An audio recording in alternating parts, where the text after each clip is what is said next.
I can't do this anymore, Zara. My family, they think you're not the right fit. How would our children look like? Marcus handed back the engagement ring, his eyes avoiding her tear-filled gaze. 3 years later, Zara Washington's heart remained locked away as tightly as her grandmother's recipes. Her acclaimed restaurant Soul and Spice was drowning in debt, just like her spirit was drowning in doubt. Then came the storm that changed everything. Not just the rain-pounding New Orleans, but the storm named Elijah Kingston, who walked through her door. What happens when the man, who could have anyone, chooses the woman everyone else rejected? Zara Washington grew up in the vibrant heart of New Orleans, where the rhythm of jazz and the aroma of soul food filled the air. At 8 years old, her world shattered when her parents' car veered off a rain-slick bridge. Her grandmother, Mama Esther, became her anchor, teaching her that food was a language of love when words failed. Child, these hands gonna tell your story long after your mouth stops talking, Mama Esther would say, guiding Zara's small fingers through the motions of kneading dough. Those same hands now created culinary magic at Soul and Spice, Zara's restaurant tucked between a jazz club and an antique shop in the historic district.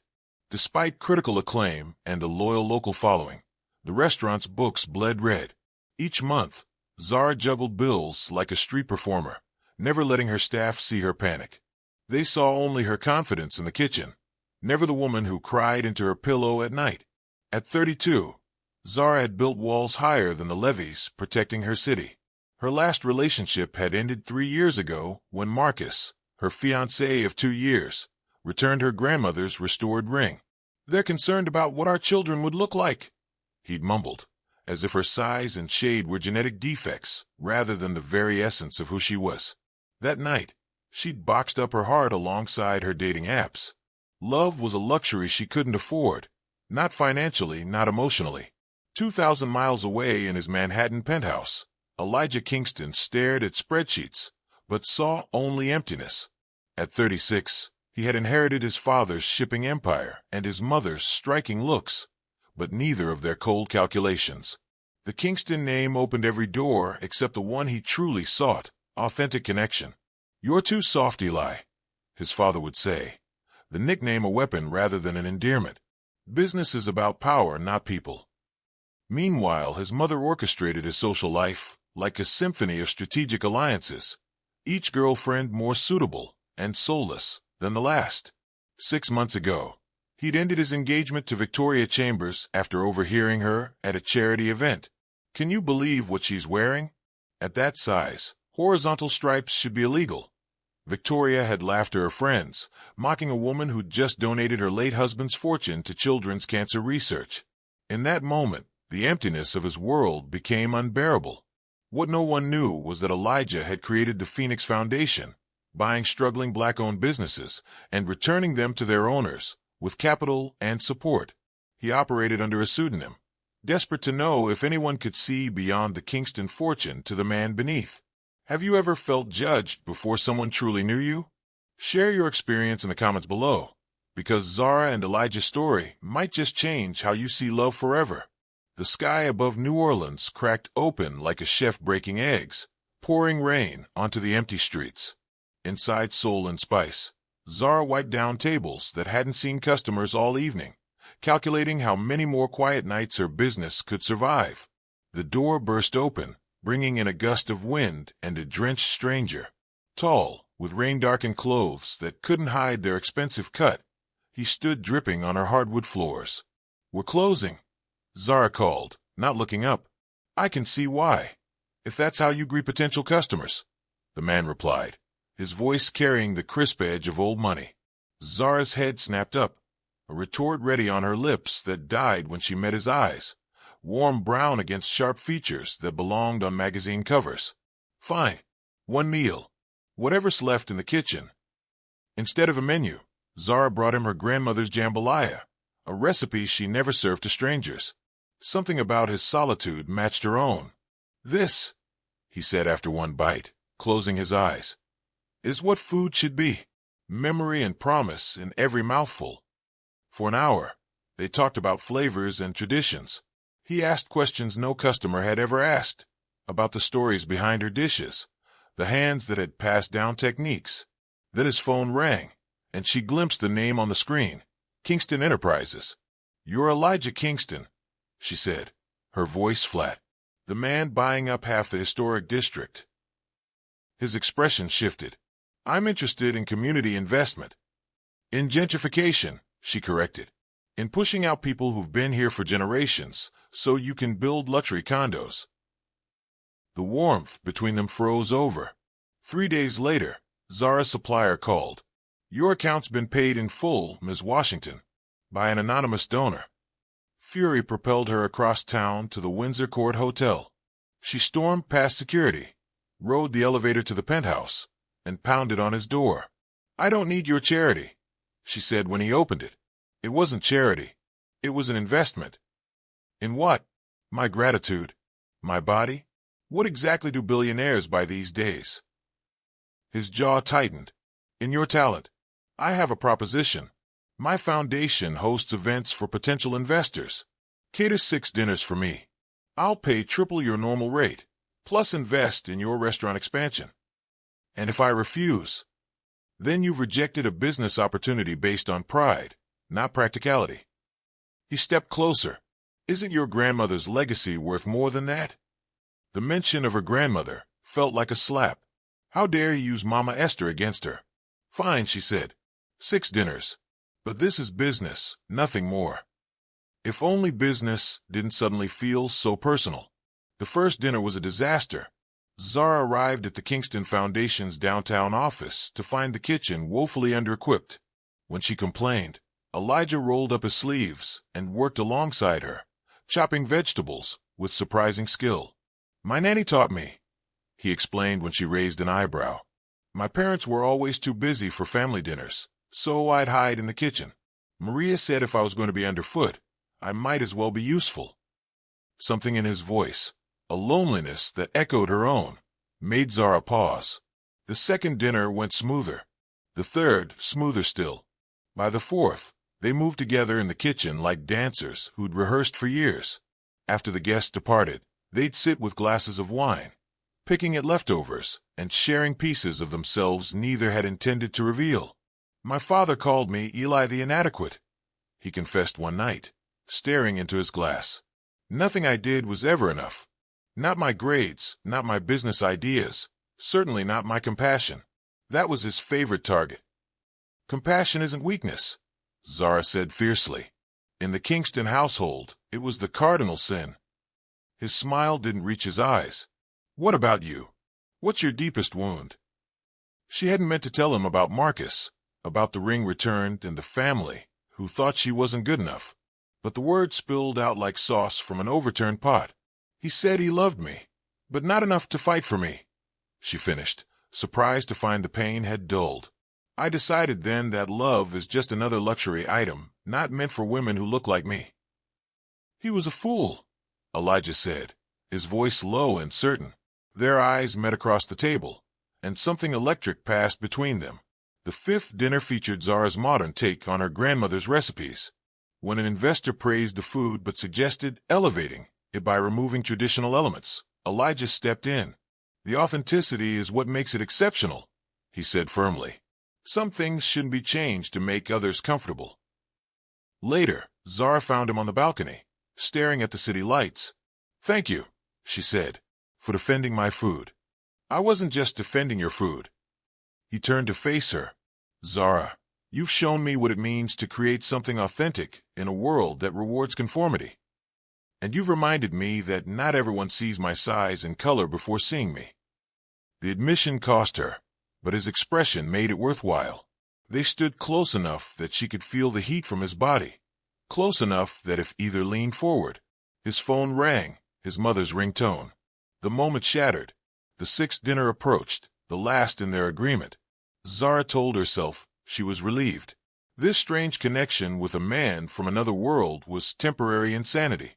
Yet each night, she dreamed of his hands, his laugh, the way he looked at her as if she were a rare delicacy to be savored rather than consumed. What she didn't know was that Elijah lay awake too, planning how to keep her in his life when their business arrangement ended. Neither realized forces were already aligning against them, determined to prove that some fairy tales weren't meant to come true. The invitation arrived on heavy cream stationery, embossed with the Kingston family crest. Annual Kingston Foundation event. It read, "Black tie required." "You want me to cater another event?" Zara asked when Elijah called. "No," he said, his voice uncharacteristically hesitant. "I want you to attend. As my guest." The silence stretched between them. "People will talk," she finally said. "Let them." The night of the event, Zara stood before her mirror in a custom gown the color of midnight, adorned with tiny crystals like stars. For once, she didn't try to hide her curves or minimize her presence. This was war, and she would not enter the battlefield in disguise. Elijah's breath caught when he saw her. "You're magnificent," he whispered, offering his arm. The ballroom of the Windsor Court Hotel glittered with wealth and privilege. Conversations paused as they entered, replaced by the soft hiss of whispers. Eleanor Kingston, Elijah's mother, approached with the precision of a heat-seeking missile. Her smile never reached her ice-blue eyes. "Darling, you didn't mention you were bringing a guest." Her gaze slid over Zara like oil on water. How lovely to meet one of Elijah's charitable interests. "Mother," Elijah's voice carried a warning. "Zara Washington is New Orleans' most innovative chef and my personal guest." "How diverse of you." Eleanor's smile tightened. "Do excuse us, Ms. Washington. Family matter." As they moved away, Zara overheard Eleanor hiss, "Is this some kind of rebellion? First you break things with Victoria, now this spectacle." Across the room, as if summoned by her name, Victoria Chambers appeared, willowy blonde and radiating the confidence of someone who'd never been told no. She locked eyes with Zara before gliding toward Elijah. "Eli, darling," she cooed, placing a possessive hand on his arm. "I've missed you terribly." Zara retreated to the balcony, questioning her sanity for believing, even for a moment, that she belonged in Elijah's world. A waiter appeared with champagne. "Rough night?" he asked sympathetically. "Just realizing some fairy tales aren't written for women like me," Zara replied. "Don't be so sure." The waiter nodded toward the doorway, where Elijah was searching the crowd, his expression anxious until he spotted her. The next morning, Zara's phone exploded with notifications. Photos of her and Elijah at the gala had gone viral, accompanied by cruel speculation. Kingston Air's charity case. Is the billionaire's new plus-size girlfriend a PR stunt? Rebellion or fetish? Sources close to Elijah Kingston reveal the truth behind his surprising new romance. Zara threw her phone across the room. At the restaurant, a courier delivered an enormous arrangement of gardenias, her favorite flower, those she'd never told Elijah. The card read simply, "Their words don't define us." Before she could call him, her landlord arrived. "I'm sorry, Zara. The building's been sold. New owner wants all tenants out in 60 days. Her knees buckled. "Who bought it?" "Some corporation. Kingston something." The betrayal cut deeper than any tabloid headline. While she'd been opening her heart, he'd been orchestrating her eviction. That afternoon, Victoria sauntered into Soul and Spice during the lunch rush. "He'll tire of you," she said without preamble. "Elijah has always had exotic tastes, but he'll return to his own kind eventually. If you're so confident, why are you here?" Zara countered. Victoria's smile was a weapon, to offer friendly advice. "Whatever game you're playing, gold digger, social climber, diversity token, you're out of your league." "The only game I'm playing is trying to run my business," Zara said, "which your ex-fiancé is apparently trying to destroy." Victoria's surprise seemed genuine. "What are you talking about?" "He bought my building. I'm being evicted." Something flashed in Victoria's eyes, triumph, then calculation. "How interesting. I had no idea." She pulled out her phone. This information might be useful. After Victoria left, Zara called Elijah repeatedly. Each call went to voicemail. What she didn't know was that Elijah was in a closed-door meeting with his father, fighting for control of his own foundation and for the right to determine his own future. The New Orleans Food Festival should have been Zara's triumph. Instead, as she arranged her booth showcasing Soul and Spice's signature dishes, Her phone buzzed with a news alert. Exclusive. Kingston Air's secret real estate grab targets black businesses. The article featured photos of Elijah meeting with her landlord, along with leaked documents showing Kingston Enterprises had purchased not just her building, but the entire block. The final blow. A quote from sources close to the family, claiming the purchases were part of a luxury development plan that would revitalize the neighborhood. Zara's hands trembled as she set down a tray of samples. The festival crowd swirled around her, but she felt utterly alone. Zara. Elijah's voice cut through her daze. He stood before her booth, desperation in his eyes. It's not what it looks like. It looks exactly like what everyone warned me about, she said, her voice hollow. The billionaire playing with the lives of little people. I was trying to protect you, he insisted. The building was going to be sold anyway. I bought it to give you security, a long-term lease. Without telling me? Without asking what I wanted. Her voice rose, drawing attention from nearby booths. You made decisions about my life, my business, my legacy, behind my back. I was going to tell you. When? After the papers were signed? After you decided what was best for the poor, struggling black woman who couldn't possibly handle her own affairs. Pain flashed across his face. That's not how I see you. Isn't it? Because from where I'm standing, you're just like Marcus, thinking you know better, making choices for me, keeping secrets. Before he could respond, a group of women in designer sundresses approached the booth. Zara recognized them from the event, Eleanor Kingston's friends. Elijah, darling. One called loudly. Your mother mentioned your little community service project. She gestured toward Zara. So noble of you to help these struggling businesses. Though I imagine there are more suitable candidates for your personal attention. Another woman tittered. Eleanor says it's just a phase. All men go through their exotic period before settling down properly. Elijah's face darkened with fury. Ladies, you've mistaken me for someone who values your opinion.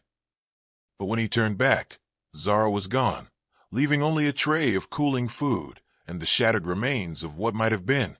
That night, she made her decision. Soul and Spice would close. New Orleans held too many memories now of her grandmother, of Marcus, and most painfully, of a man who had made her believe in possibilities before proving her fears correct. She would start over somewhere new, somewhere without ghosts or billionaires or broken promises. What she didn't know was that Elijah was fighting his own battle, one that would determine not just their future, but his very identity. Zara packed her grandmother's recipes into a worn leather binder, each page stained with decades of love and use. The restaurant stood empty, chairs stacked on tables, kitchen stripped of equipment. 5 years of dreams, boxed up in a matter of days. Her phone rang, Elijah again. The 20th call in 3 days. She silenced it, just as she had the others. Across town, in the Kingston family mansion, Elijah faced his parents across an antique mahogany table that had witnessed generations of power plays. This stops now, his father thundered. You've embarrassed the family, jeopardized business relationships, all for some infatuation. Her name is Zara, Elijah said quietly, and she's worth more than every deal you've ever made. Don't be ridiculous, his mother interjected. Victoria's family is willing to overlook this indiscretion. The merger can still happen. Merger? Elijah laughed bitterly. Is that what my life is to you? A business transaction? It's your legacy, his father insisted. Everything we've built. You've built an empire on other people's broken dreams, Elijah said, rising to his feet. I won't do it anymore. He placed a folder on the table. My resignation from Kingston Enterprises. My shares will be placed in a trust that will fund the Phoenix Foundation. His mother gasped. You're that anonymous buyer? The one returning businesses to those people. Those people, Elijah said, have names, dreams, and value beyond what you can exploit from them. He walked to the door, then turned back. You named me well, Father. Eli the inadequate. I'll never be adequate to your standards of cruelty and calculation, and I'm finally grateful for that. As he drove away from his childhood home, Elijah realized he'd lost everything: his family, his identity, and most devastatingly, Zara's trust. In her empty apartment, Zara found the gardenia arrangement, now wilting. Like her faith in second chances, the flowers had been beautiful but temporary, a momentary illusion of something that could never truly take root in the harsh soil of reality. Tomorrow, she would leave New Orleans. Tonight, she allowed herself one last night of grief for all she had lost.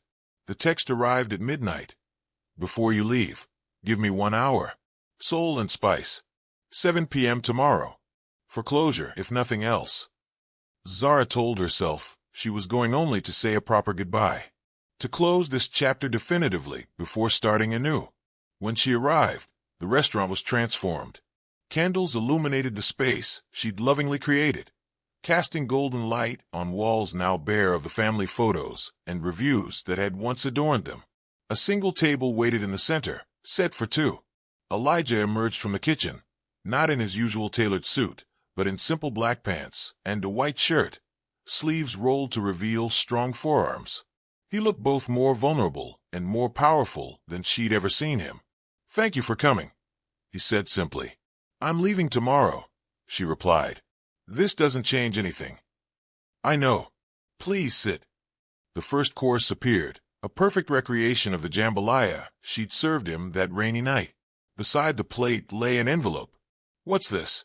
Read it while you eat." Inside was a letter describing the night they met. Not just what happened, but how he'd felt. How the taste of her food had awakened something long dormant in him. How her fierce pride had challenged him to be better. The second course arrived, her grandmother's gumbo, accompanied by another letter. This one detailed their kitchen collaborations, moments when their hands had brushed, when laughter had replaced tension. "How did you get these recipes?" she asked, emotion threatening to overwhelm her. "Your cousin Desiree." She wasn't easy to convince. Course after course arrived, each with a letter revealing pieces of his heart she'd never seen. His childhood loneliness, his struggle against his family's expectations, his fear that wealth had made authentic connection impossible. The final course was her grandmother's peach cobbler, Mama Esther's signature dessert that Zara had never shared with anyone. "I made it myself," Elijah said quietly. Desiree supervised over video call. "I burned the first 3 attempts." The last letter was different, not a memory but a confession. "I bought your building to give it to you." It read, "No rent, no mortgage. Yours forever, regardless of what happens between us. The deed is in the envelope. My name appears nowhere on it. This isn't about control or charity. It's about believing in you as fiercely as you believe in your grandmother's legacy." Zara looked up, tears streaming down her face. "Why didn't you just tell me?" "Because I've never known how to give without it seeming like a transaction. Because everything in my world has always had strings attached." He knelt beside her chair. "I'm learning, Zara. I'm trying to be worthy of someone who sees value beyond wealth and appearance."